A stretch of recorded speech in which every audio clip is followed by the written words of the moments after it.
warahmatullahi wabarakatuh. Apa kabar teman-teman? Saya doakan selalu sehat walafiat dimanapun Anda berada. Amin. Jumpa lagi dengan saya Seno Diarjo dalam channel Seno Madiun. Alhamdulillah pada kesempatan kali ini kita akan berbincang-bincang dengan beberapa teman saya seputar Ramadan. Teman-teman, terima kasih Anda telah bergabung dan berkunjung ke channel Seno Madiun. Bagi teman-teman yang menginginkan topik apa yang akan kita bahas, bisa mengusulkan ya, melalui komentar di YouTube channel Seno Madiun. Di sebelah saya ya, ada dua orang sahabat. Sebelah kanan saya ada Bang Haji Maman. Assalamualaikum. Ya, aktivis Gelora ya, di Bekasi. Dan sebelah kiri saya Pak Haji Sumanto. Ya. Assalamualaikum. Beliau adalah seorang pendidik dari Kepala Sekolah SMA Al-Azhar Kelapa Gading. Nanti kita akan mengelaborasi dari kedua tokoh ini, ya terutama mengenai Ramadan dengan kaitannya dengan pendidikan anak. Ya teman-teman, bahwa ibadah puasa ya bagi kita seorang muslim itu adalah ibadah yang penuh kenangan dari masa ke masa, dari masa kita masih anak-anak dulu hingga kita dewasa saat ini. Mungkin banyak cerita yang bisa diungkap ya, kisah-kisah lucu barangkali di masa anak-anak dulu ya. Barangkali Pak Suwanto dulu bisa cerita dulu waktu masa kecilnya bagaimana pengalaman ataupun yang masa-masa yang penuh dengan ya cerita di masa kecilnya dulu. Silakan Pak. Baik, terima kasih. Salam bahagia sahabat Seno Madiun Channel. Alhamdulillah, bersyukur kita diberi kesempatan untuk bisa ngobrol-ngobrol dengan YouTuber kita ini ya. Kalau bicara masalah masa kecil di bulan puasa, tentu banyak kenangan suka duka, lucu dan mengasihkan tentunya, karena terhitung saya masa kecilnya di kampung ya. Di kampung tahu sendiri, ketika bulan puasa termasuk di antara anak-anak itu menyambut dengan sukacita, karena diharapkan yang pertama dari sisi belajar di sekolah itu tidak penuh sehingga masa bermainnya lebih banyak. Kemudian yang kedua, seringkali kita suka berendam di sungai bersama-sama begitu ya, dalam rangka untuk menghilangkan kepengatan, kehausan. Dan pernah suatu masa di mana kita merasakan kehausan yang luar biasa, itu berendam sampai akhirnya lupa di dalamnya kita minum. Nah, setelah kita coba untuk tanyakan kepada Bapak Kiai setempat, alhamdulillah itu tidak membatalkan puasa, walaupun sedikit terkurangi rasa hausnya. Belum lagi ketika puasa di musim hujan, lebih suka kita bermain di lapangan, di sawah, kadang mencari burung, mencari belalang dan sebagainya. Itu semua kisah-kisah luar biasa yang memang begitulah suasana masa kecil di kampung. Tapi satu kesan yang luar biasa di mana di kampung ketika maghrib, ketika isya, taraweh, maka seluruhnya baik kecil, dewasa, orang tua semuanya bersama ke masjid. Dan pada saat sahur yang paling berkesan adalah bersama dengan teman-teman di remaja masjid, berkeliling sambil membawa rebana, membawa segala sesuatunya untuk membangunkan masyarakat di sekitar wilayah masjid. Luar biasa, berkesan sekali. Ya banyak kesan ya Pak ya. Masa-masa kecil itu yang indah. Ya. Indah, ya, menyenangkan, dan masih terkenang terus sepanjang hayat. Kalau kita ingat masa kecil puasa itu memang sangat luar biasa ya. Karena ini anak-anak itu yang memang anak-anak ya. Puasanya ya seperti itu gitu. Betul tadi Pak Wanto katakan kalau kita main di sungai. Saya juga merasakan waktu masa kecil itu ya. Jadi kita suasananya panas. Kemudian kita jalan-jalan sama temen. Karena waktu itu kita masih kecil, ya nggak tahu, yang penting belum puasa kita ngaku puasa. Kemudian kita berenang ke kali. Berenang kali, kita tahu kalau itu belum puasa. Kita suka dengar kan, kalau kita ngerendam kali, kita nggak kehausan. Tapi nyatanya justru ketika kita habis ngerendam di kali, kita naik, kebetulan yang tukang lewat, Tuhan cincau waktu itu, sudah kita beli mantap. Cuman kita ngaku tetap pulang itu kita masih puasa. Nah, itu kalau masa kecil, suasana seperti itu gitu memang. Itu ya kita alami gitu. Namanya juga masa anak-anak ya, waktu itu ya. Ya sama seperti saya juga. Saya waktu itu masih kecil ya membohong. Membohong. Bilangnya kita masih puasa sebenarnya, padahal sudah minum air keran. Tapi ada satu hal yang membuat kita menyesal misalnya waktu buka puasa kita udah buka tadi siang gitu kan, gara-gara tergoda dengan minum air keran gitu. Ya itu menjadikan kita menyesal dan besok-besok nggak mau lagi kayak gitu ya. Memang bulan puasa ini sejak kecil kita harus melatih diri kita, dan terutama bagaimana ya agar kita orang tua itu bisa melatih anak-anak itu untuk bahwa puasa ini kan karena Allah ya, bukan karena bapak ibunya, karena Allah yang maha tahu, sehingga masa kecil itu bisa ditanamkan sifat ihsan gitu kan ya. Sebelum itu minum dulu ya. Ini ada minuman madu orange ya. Madu jahe orange. Ini hangat tuh dia anak ya. Buat proteksi COVID. Alhamdulillah. Minuman teman-teman ini enak ya.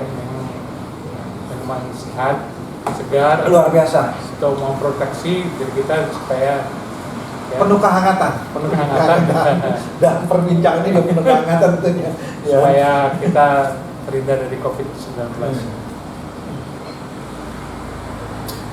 Jadi gitu Pak Manto, ini Pak Manto kita elaborasi lagi sebagai seorang guru, bagaimana cara mendidik anak agar dia itu punya sifat ihsan dan ikhlas dalam berpuasa, karena berpuasa ini sungguhnya berat kalau tidak karena ikhlas, tidak karena ihsan. Karena puasa ini bukan karena bapak ibu di rumah, bukan karena gurunya, bukan karena jadwal yang yang dibuat ya, untuk dilaporkan begitu ya. Bukan karena itu, tapi karena benar-benar dalam monitor Allah Subhanahu Wa Taala ini yang perlu ditanamkan anak-anak sekolah bagaimana?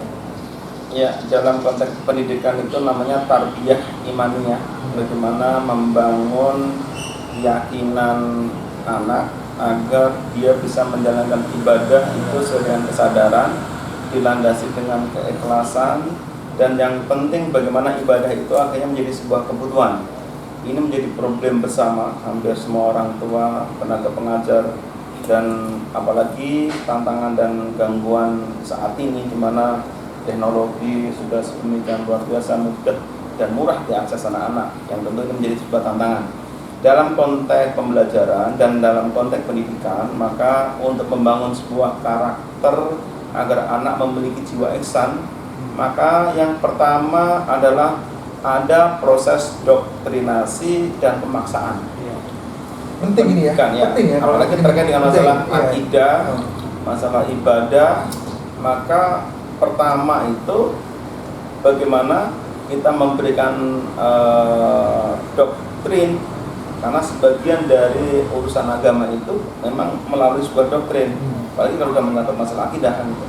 Dan kemudian pemaksaan. Ingat waktu saya kecil itu orang tua selalu memaksa agar saya sholat berjamaah di masjid. Itu dipaksa.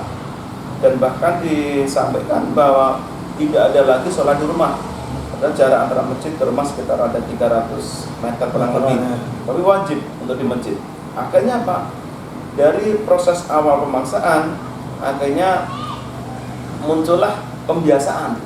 Makanya ke masjid itu sesuatu yang biasa. Ya. Rasanya kalau nggak ke masjid, Ada sesuatu yang hilang kan gitu ya. Iya. Nah, sudah sampai pembiasaan, maka pada proses pembiasaan itu orang tua, guru itu harus menanamkan keilmuan dan kepahaman agar pemaksaan yang sudah menjadi pembiasaan itu akan memunculkan penyadaran. Kenapa? Karena kalau sudah didasari dengan pemahaman akan muncullah penyadaran. Kalau sudah penyadaran itu terbentuk, akhirnya apa? Muncullah sebuah kebutuhan. Bahwa namanya sholat di masjid itu adalah kebutuhan kita, bukan keinginan guru, pasti akan mencari. keinginan orang tua. Akan mencari. Betul. Puasa demikian itu. Pertama ingat waktu kecil kita dipaksa sahur, dipaksa dibangunkan walaupun kita Padahal ngantuk ya, ngantuk keluar ya. nafsu makan, capek, lelah, Iya, iya. tapi tetap saja ya. Tetap saja kita harus bangun. Dan lama-lama muncul kesadaran kita bisa bangun sendiri tanpa harus dipaksa orang tua.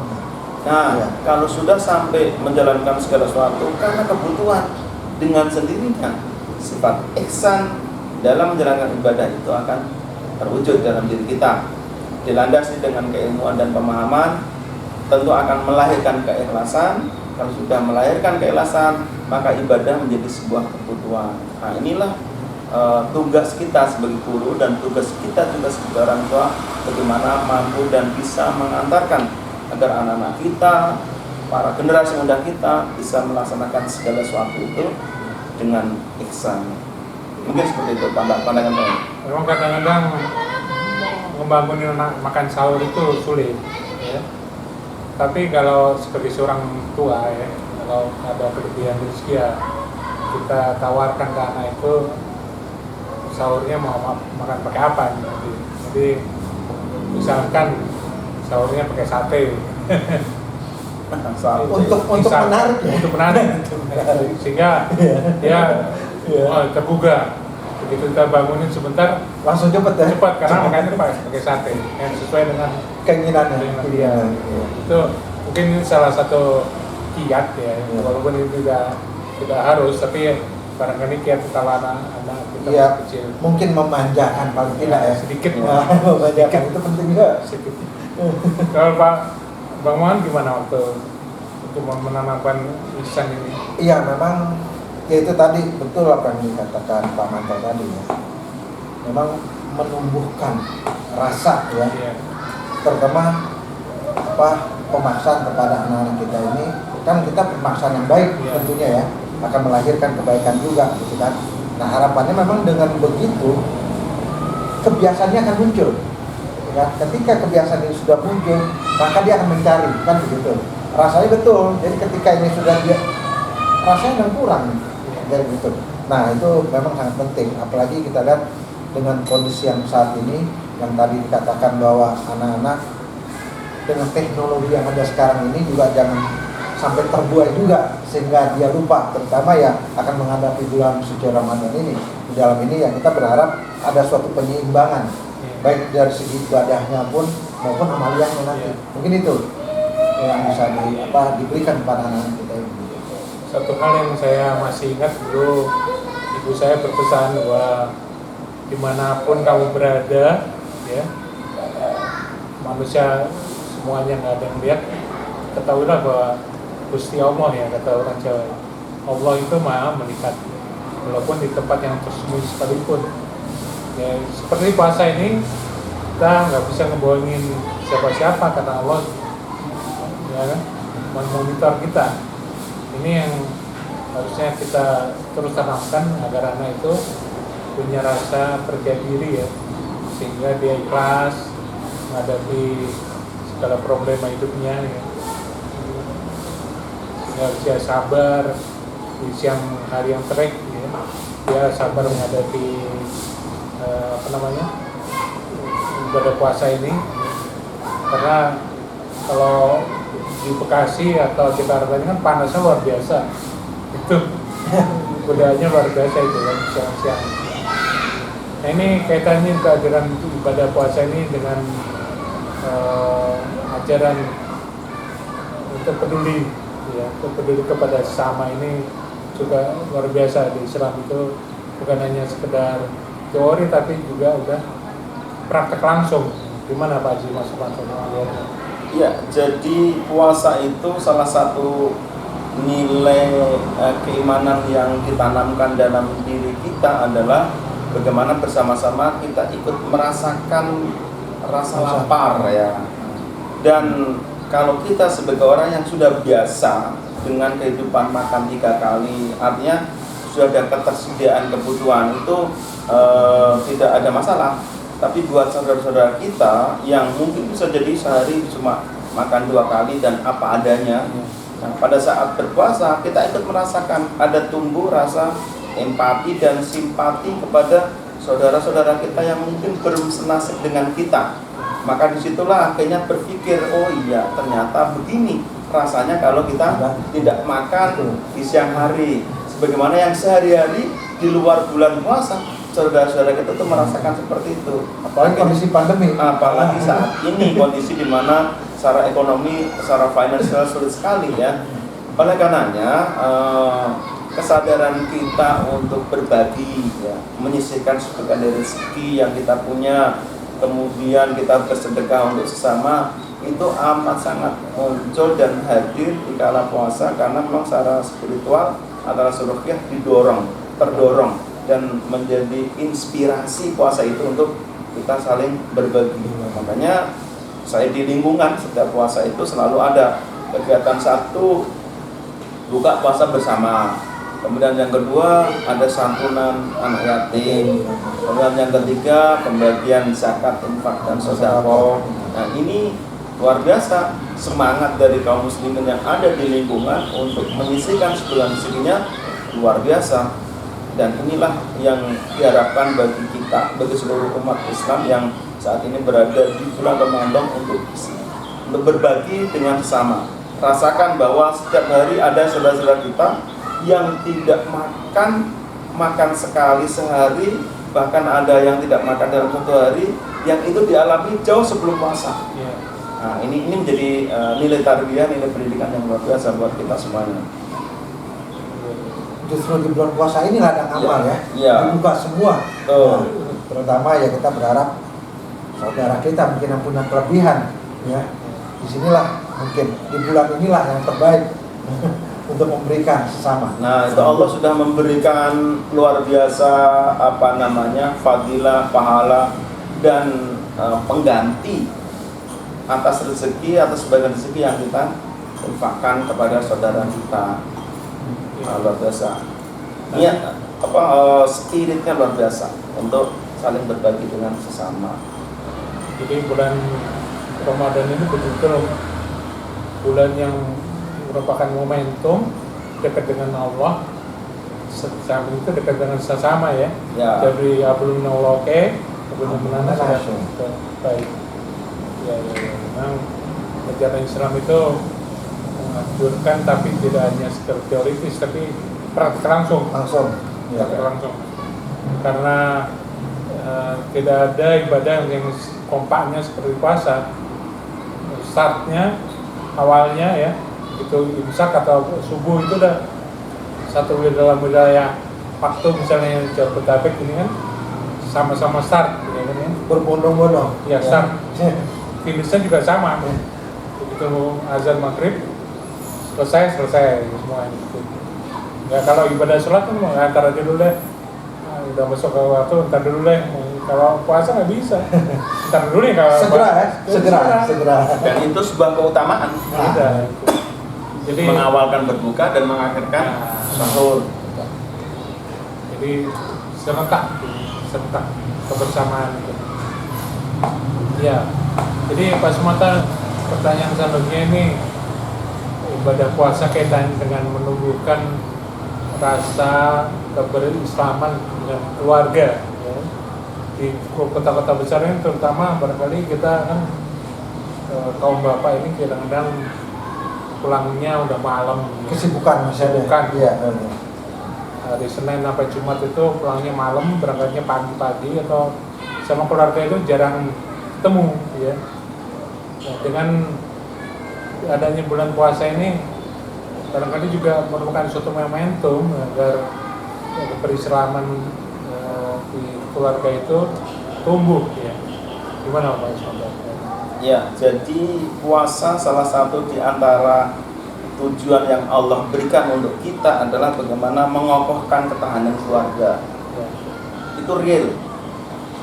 Mungkin Pak Bagirman setiap pagi berangkat kerja, istri berangkat kerja, malam pulang waktunya berbeda-beda.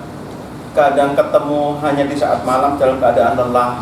Nah, di bulan puasa bisa sahur bersama, bisa sholat bersama, ibadah bersama, bisa makan berbuka bersama, bisa tarawih bersama. Coba bayangkan kebiasaan yang sehari-hari yang biasanya tidak pernah ketemu di bulan Ramadan ditemukan Allah dalam suasana yang mulia, suasana yang bagus ya. Siklus mempertemukan ya. Tuh. Mau tidak mau. Makanya dengan sendirinya bulan puasa itu sudah Allah inset satu maksud dan tujuan agar keluarga itu menjadi kokoh. Dengan sendirinya itu, bagaimana tidak kokoh, bagaimana tidak harmonis, bagaimana tidak bahagia. Karena apa? Kebersamaan yang hilang muncul di saat bulan Ramadan. Nah, itu nilai yang luar biasa. Salah satu budaya di Eropa ya, di Eropa itu mengapa dinner itu wajib seluruh anggota keluarga kumpul itu dalam rangka untuk membangun ikatan dalam rumah, dalam keluarga itu. Dan pada saat dinner itu bagaimana seorang ayah menyampaikan keluh kesah, bagaimana seorang ibu menyampaikan keluh kesah, bagaimana seorang anak menyampaikan suatu dan tuntas pada saat dinner itu. Maka dinner hanya satu-satu waktu yang mengikat mereka. Nah, kita tidak cukup dengan dinner. Kita ada sahurnya, ada ibadahnya, ada buka bersamanya. Lebih daripada itu ya. Lebih dari itu. Tentu pasti akan lebih terbangun lah suasana kekokohan rumah tangga. Itu dengan sendirinya sudah memang Allah ingatkan kepada kita sebagai kaum muslimin bahwa ada waktunya dan ada saatnya dalam kehidupan keluarga itu harus menyatu dalam momen-momen tertentu, dan momen yang tepat adalah Ramadan. Makanya suka dikatakan meja makan menyelesaikan masalah. Nah, ya. Gitu ya. Suka begitu. Kalau banyak masalah selesai di meja makan. Nah, itu gitu. Itu sebenarnya sudah menjadi sebuah filosofi gitu ya, filosofi bersama, dan itu sebenarnya kita yang punya budaya dan kebiasaan seperti itu, karena kita satu bulan diajarkan untuk ya betul. Nah, jadi ini erat kaitannya dengan komunikasi seorang ayah dengan anaknya atau seorang suami dengan istrinya. Komunikasi yang timbal balik ini yang dua arah adanya di saat seperti bulan puasa ini kondusif ya, acara sahur bareng, buka puasa bersama. Tapi kadang-kadang buka puasa bersama ini kantor di restoran sama keluarga sendiri lupa. Jadi jangan sampai terjadi begitu. Dengan keluarga sendiri harus yang lebih dihidupkan ya suasana ibadahnya. Tapi juga. kalau toh ada event-event di kantor itu tidak sesering ya. Hanya 1-2 kali karena memang untuk menjaga itu dan juga penting ya, membangun silaturahmi juga ya. Arti kita ukhuwah di antara teman kerja. Itu juga sangat penting gitu ya. Tapi kalau tidak pernah ada sahur bersama di kantor, tidak ada. Itu nggak ada. Yang ada pasti ada di rumah kan. Sekarang ini ada beberapa lembaga seperti lembaga zakat ya, ambil zakat itu acaranya sahur on the road ya. Jadi kalau pas jam sahur itu mereka mengumpulkan orang-orang duafa ya di suatu tempat gitu untuk bareng-bareng. Ya, itu semuanya untuk menumbuhkan kawanan sosial ya, kepedulian gitu. Bagus, ide yang saya pikir perlu didukung juga ya. Dan orang-orang yang punya kepedulian seperti itu memiliki jiwa simpati, empati dan jiwa sosial yang tinggi. Jadi kalau ada acara-acara itu tidak menyampingkan istilahnya kaum marginal ya. Jadi mereka itu dirangkul ya, untuk menikmati atau merasakan bulan puasa ini yang penuh berkah. Ini sangat baik sekali. Barangkali ada kesan-kesan atau pesan-pesan Pak Usmanto. Baik, mungkin saudara sahabat setia Seno Madiun channel, saya cukup senang sekali untuk bincang-bincang pada sore kali ini. Pesan untuk diri saya dan untuk kita semuanya, saat ini kita berada di bulan Sya'ban. Bulan Sya'ban itu bulan menyiram, bulan merawat. Kalau bulan Rajab itu bulan menanam, bulan Sya'ban itu bulan merawat, bulan Ramadan itu bulan untuk berpanen, Memetik ya. memetik buah. Tidak akan mungkin buah kita bisa mendapatkan hasil yang maksimal kalau tanaman yang kita tanam kita tidak rawat, dari segala rumput, dari segala hama, dan tidak pernah dipupuk. Itu satu filosofi ulama, agar kita bisa nantinya di bulan Ramadan kita bisa memaksimalkan diri untuk menggapai seluruh amalia terbaik kita. Maka di bulan Sya'ban ini kita rawat amal-amal kita, sholat sunnah kita, puasa kita, infak sedekah kita, kemudian ada sholat-sholat sunnah kita, tilawah, dan berbagai macam ibadah-ibadah nafilah sebagai penyempurna dan sekaligus mampu dan bisa menjadikan amal terbaik. Kita rawat di bulan Sya'ban, bulan Ramadan ini kita akan menghasilkan yang terbaik tentunya. Akhirnya selesai Ramadan nanti kita akan mendapatkan gelar minal a'idin wal faizin. A'idin artinya julukan kita bahwa kita kembali kepada fitrah yang suci. Faizin, kita mendapatkan kemuliaan insyaallah karena memang kita bisa melaksanakan wa'ati Allah wa'ati Rasul. Iya. Terima kasih. Bang Mohan silakan. Iya, berkesempatan berbincang bersama di sore hari ini. Tentu apa yang kita bincangkan di sore hari ini, ambillah yang terbaik sebagai amalia. Dan melalui YouTube Seno Madiun ini, saya berharap kepada sahabat Gelora, gelorakan Ramadan, raih keberkahan, mencapai 5 besar dunia, insya Allah. Baik teman-teman, dimanapun Anda berada, telah kita ikuti bersama dialog saya dengan Pak Haji Sumanto selaku Kepala Sekolah SMA Al-Azhar Kelapa Gading, dan juga Kang Haji Maman, aktivis Partai Gelora. Semoga dialog kita yang singkat ini menyambut Ramadan 42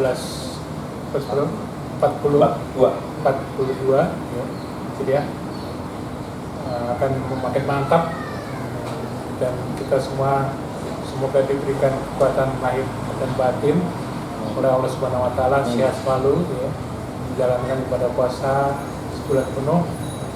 Semoga kita sehat, keluarga sehat ya, dan mendapatkan barokah ya di dalamnya. Sekian perjumpaan kita, semoga bermanfaat. Sampai jumpa.